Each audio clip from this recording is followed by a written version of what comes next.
In this video, I'm going to be talking about the mistakes I made in 2025 because I don't want you to make the same mistakes. My name is Ayodeji. My trading name is Deji Banks. I'm a social media manager, basically, and I've been trading Forex for about 5 years. I've been locked in for 2. And when I mean locked in, I mean I started saying that, okay, this could be bigger than it was. I started giving it more time and attention.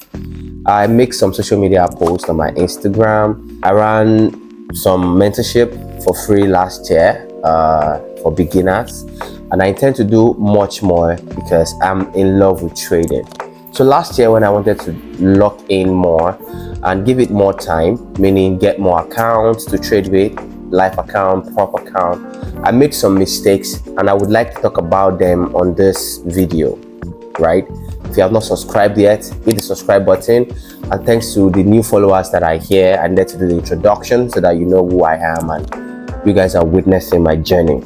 At first, I was reluctant about sharing anything on YouTube based off, oh, I want it to be magnanimous. I want to have this light. I want to have this editing. But who cares, man? This is for future purpose when we finally arrive there.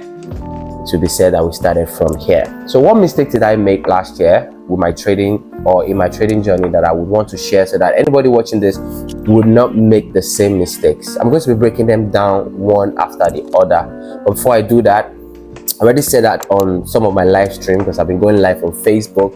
I think in this new week, this is January 2025. 2026, I think I'll be streaming on YouTube more than I'm doing on Facebook. I think I'll be using Facebook for practice. I would have brought some of those live videos here, but because I analyzed some charts in there, I will have to edit and put time and date or timestamps on them. So let's call this a reset. So some of the things that I've already mentioned on my Facebook live, I'm going to be mentioning them all over again. So number one mistake that I did last year started when I got a prop account with Funded Next. I got a prop account with Funded Next. Now, I'm not saying this to spite Funded Next or anything. I'm just going to be sharing my own personal experience and be telling you what you shouldn't do. One error I did was that I didn't do my KYC before getting a prop account with Funded Next. Now, why somebody will be saying, oh, then you should just do your KYC. Now, this were the restraints that I faced personally. So I bought the account. I think I got forgotten the size, the account size. Probably I'll put a screenshot if I find it in my mail. I did that and traded the account. And once I got to, okay, let me just do my KYC now that I'm already trading in case I make profits soon. I want to start making withdrawals, right? I got to the KYC page. The documents that I have is my driver's license, my NIN card. I do not have a passport as of now. I know. Don't shoot me. I'm not the only Nigerian that doesn't have a passport yet. I don't have my international passport yet. So I could not do the verification. I tried to use my NIN. It wasn't accepted, and they don't accept the driver's license. So I couldn't do my KYC. What that automatically means is I needed to get a passport so that I can do my KYC and continue using the account, right? But what I would do to you as a trader is that it messes up your mind, right? I'm already struggling, so I have to go and get my passport and come and verify and then continue trading. That affected me in ways I couldn't think about, and I blew the account.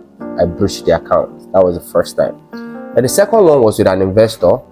A friend of mine in UK that had been following my journey decided to call me and be like, oh, let's get on some trade together. Actually, with this friend, we already did a deal about 2 years ago that didn't go well because it was interfering with the trade. And this time around, I'm like, oh, bro, whatever we are doing, you are not going to interfere with what we are doing, right? Then we got a prop account after considering a lot of things. So I ideally just felt like, oh, bro, just open Funded Next and buy an account and do your KYC. Since I faced the KYC story, right? Yeah, so we did that. We were trading.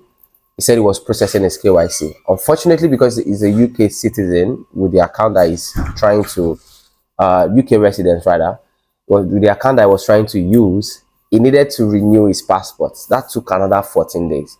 This again affected my psychology, and after making profit, I called him. Oh, let's place withdrawal, we are good to go. And he said the office where he's trying to process his passport and everything, blah blah blah, it was taking long, and impatient got me, blew the account. Don't shoot me yet, it gets interesting. So that was the second mistake I made.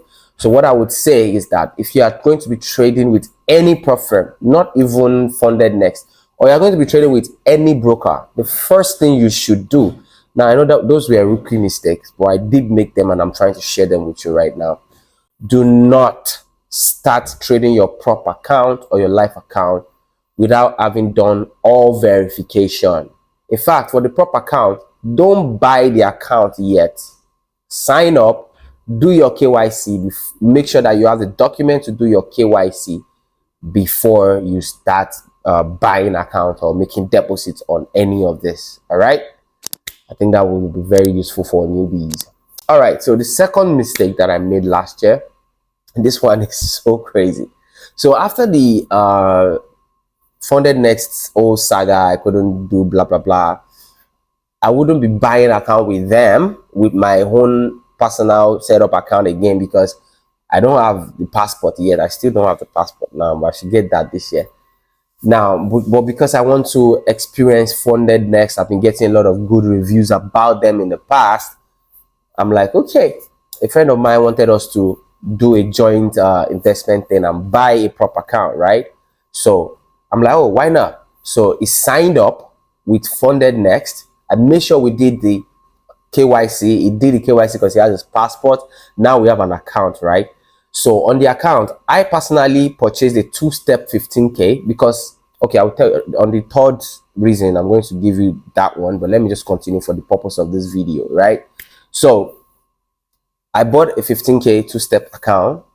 Then he also got an account, an instant funded account, 20K. Now we are trading the two, right? Awesome. So as we went down the line, I think I breached my own 15K because of some negligence or some mistakes on the account, or these things happen. But I was so careful with the 20K because I was the one trading it, logged in the MT5 and all that. Now I've done that in the past where there was no problem with other prop firms, but then we're just slammed with a mail that the account is being managed by somewhere, IP address, whatever. We were in the mail back and forth for about 3 weeks and we couldn't get the account back. Made profit on there and it was just sitting in there. That broke my spirit in December, and I just took a break from trading in the whole month of December. Meanwhile, I still had my life account because I have investors that I have to pay every other 3 months, 6 months, and a year package with me. So that one is secure. But this is just my what I faced with prop account mostly last year, and mostly with Funded Next. So if before you get on any of that, if somebody is buying an account and you're trading it, make sure you buy it with your own name, right? And make sure that you have never logged in any other name with Funded Next account on the mobile phone you are trying to trade with, so that you don't get slammed with IP address violation or whatever name they call it, right? Now the third thing is, now that I know all these things, this is what I would advise, and this is how I approach prop firms, right? First thing, I find a good prop firm. Finding a good prop firm is hard work. You have to read this contract. If the hidden rules are too much, don't do it. You cannot be carrying all of that in your mind when you are trying to make some profit, and then you have to now carry all of these laws, all of these rules in your mind. That is too stressing. So if the rules are too much and they are not written where you can see them, do not get them. So when you get a good prop firm, I would suggest this website. I'll put them on my screen right now. You could go there to see people's review, but that doesn't even still guarantee that these prop firms are not going to stress your life out. So you have to calm down, read for yourself, check other people's review, and it's fine. Number two, make sure that whatever prop firm that you are now settling for, which is step 2, whatever prop firm you are now settling for, make sure that you sign up and do your KYC first before purchasing any account. So once you do that, you now have access to even read some of the FAQs that will be on their website that might not be searchable if you were not registered yet. Now read them, use your AI to process the questions in a way that you can understand them, because some of these rules are written as if it is barristers that are going to be trading with them, right? Once all of that is done, this number 3 is very, very important.